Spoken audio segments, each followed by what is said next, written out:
Hey guys, welcome back to Wood Wheels and Barbecue. I'm the Craftsman Rider. Today I'm going to take you for a little tour of my shop. Let's check it out.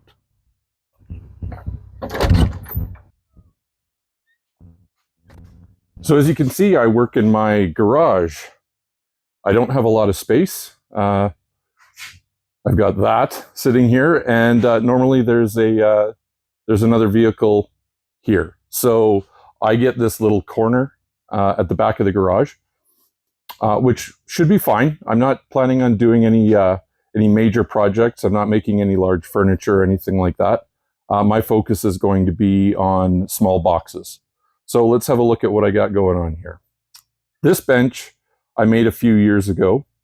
It's made from mainly reclaimed lumber that I recovered from the handrails on my deck that I took down a few years ago. All I purchased was the plywood top and the shelf down there.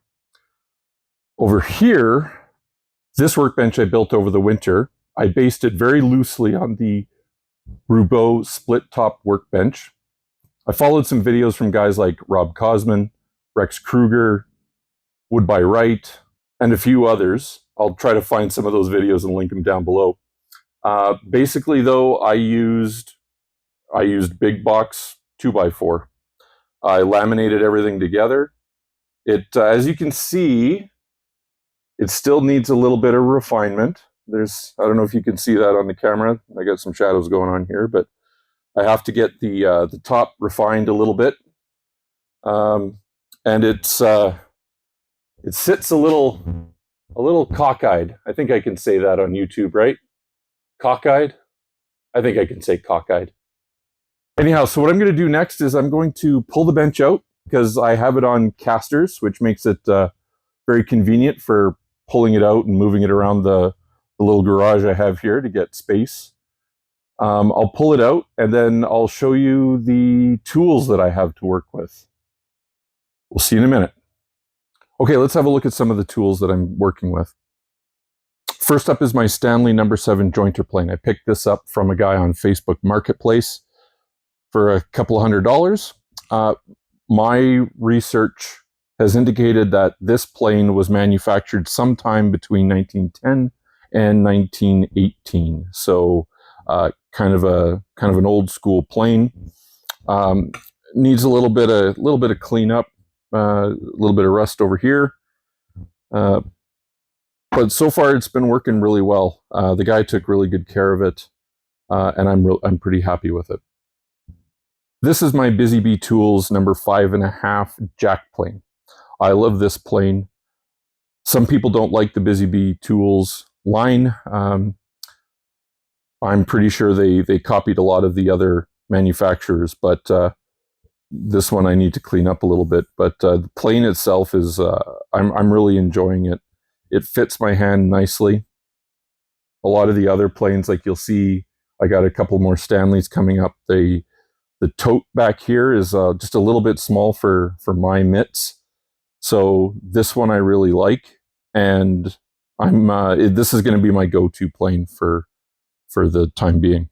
This one I hate. This is a brand new Stanley No. 5 jack plane. It's the recent, current models, so it's rather cheap. I didn't spend a lot of money on it. The plastic handles are uncomfortable. When I've been using it, there's I don't know if you can see this on camera, but right in here, there's a seam from the plastic molding, and that sort of chews on my hand a little bit, on my pinky finger in here. I get an owie. So this one I really don't like. I don't know why I still have it. I never use it. Next up is my Stanley No. 4 smoother. This one's fairly recent too, I believe. I tried using the flowchart to date it, and I didn't get much out of it. So I'm thinking this one was manufactured somewhere in the 1990s. The tote and the knob are both wood, which is much better than the plastic one on the No. 5 that I just showed you. It's really comfortable. It's still a little small for my hand, but for a smoother and getting into those small places and following a curve, this one's going to be a good plane for me. I picked this up again from Marketplace. This is my Veritas right-handed small plow plane. This is probably the most expensive tool that I've purchased so far. It's nice and small. I like that. It's open on the top, so the smaller handle doesn't bother me as much. This one I'll be using to plow grooves for the bottoms of boxes. I really like this one. It seemed to work really well right out of the box. I have a handful of other sizes. I believe this one I have in here, if you can see that right here, is that's a 1/4 inch. And I have, like I said, I have various other sizes as well to make plowing grooves much easier. This is my Veritas honing guide. This is what I use to set the angle of the plane irons as I'm sharpening on my diamond plate here. I have both the wide blade attachment and the narrow blade attachment. This one is handy for chisels and the small blades that I showed you, for instance, on the plow plane there. I'll be able to tighten this all the way down like so, and that'll grip the iron in there nicely.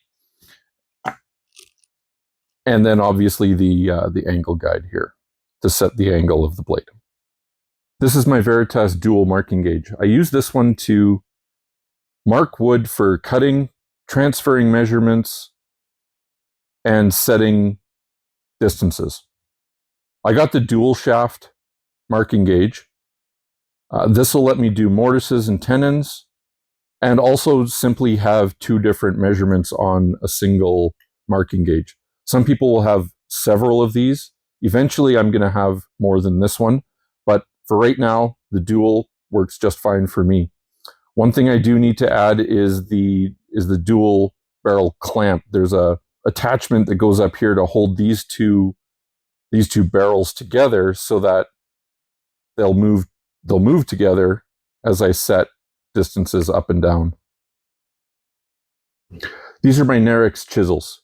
Narex is a Czech Republic company. These are about a kind of a mid-range chisel. They cost me between $20 and $30 a piece.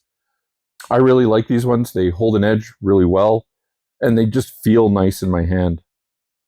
Some people will go with the Narex Richter. I may upgrade to those ones eventually, but for now, these ones are serving me very well. I thought I would take a minute and just show you guys my first and really only woodworking project so far. It's just a simple little box using some very basic dovetail joinery. You could see I wasn't overly successful. There's lots of little gaps in the joints, but I had a lot of fun doing it. I learned a lot, and I'll be doing a lot more of this as I go along. Hopefully I'll be bringing you guys along for that journey. So go ahead, like, subscribe, hit the notifications, and we'll see you in the next one. Thanks a lot.